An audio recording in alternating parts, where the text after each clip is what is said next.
ہفتے کے آغاز میں ایسے منظر کا تصور بھی محال تھا، لیکن گزشتہ رات وال اسٹریٹ کے لیے خوشی منانے کا موقع تھا، کیونکہ فائنینشیل مارکیٹس پھر سے بحال ہو گئی تھیں۔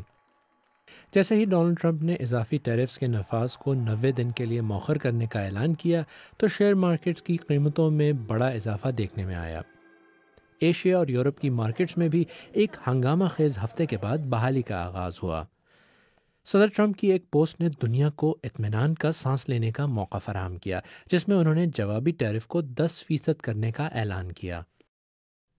10% کا بیس ٹیرف میکسیکو، کینیڈا اور چین کے علاوہ سب پر لاگو ہوگا۔ چین سے آنے والی مصنوعات پر ٹیرف 125% ہوگا۔ صدر نے کہا کہ وہ کچھ دنوں سے اس منصوبے پر غور کر رہے تھے کیونکہ انہیں محسوس ہوا کہ لوگ کچھ پریشان ہو رہے ہیں۔ یہ دل سے لکھا گیا تھا۔ یہ ایک ایسی چیز تھی جو میرے خیال میں دنیا اور ہمارے لیے بہت مثبت تھی، اور ہم ان ممالک کو نقصان نہیں پہنچانا چاہتے جو نقصان کے مستحق نہیں۔ وہ سب مذاکرات کے لیے تیار ہیں۔ مسئلہ صرف یہ ہے کہ آپ ایک وقت میں صرف چند ہی سے نپٹ سکتے ہیں۔ ہم یہ درست طریقے سے کرنا چاہتے ہیں۔ ٹرمپ کے حالیہ بیانات کو دیکھتے ہوئے ان کا یہ اچانک یو ٹرن حیران کن ہے، لیکن کیا صدر ٹرمپ کا شروع سے ہی یہی منصوبہ تھا کہ دنیا کی منڈیوں کو، خاص طور پر چین کو جھٹکا دے کر اپنی بات منوائی جائے؟ امریکی وزیر خزانہ کو تو ایسا ہی لگتا ہے۔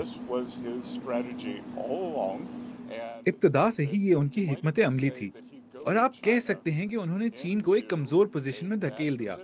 انہوں نے رد عمل ظاہر کیا اور دنیا کے سامنے اپنی منفی تصویر پیش کی۔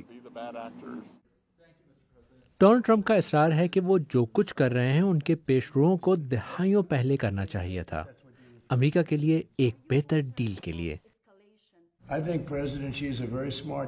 میرے خیال میں صدر شی بہت ذہین آدمی ہیں، اور میرا خیال ہے کہ ہم ایسی ڈیل کر لیں گے جو دونوں کے لیے بہتر ہوگی۔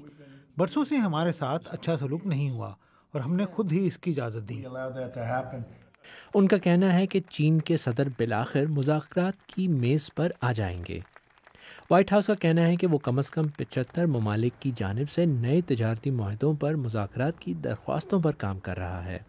امریکی صارفین کے لیے اس یو ٹرن میں خوشی کی خبر ہو سکتی ہے کہ شاید اشیاء کی قیمتیں اتنی نہ بڑھیں جتنا انہیں ڈر تھا۔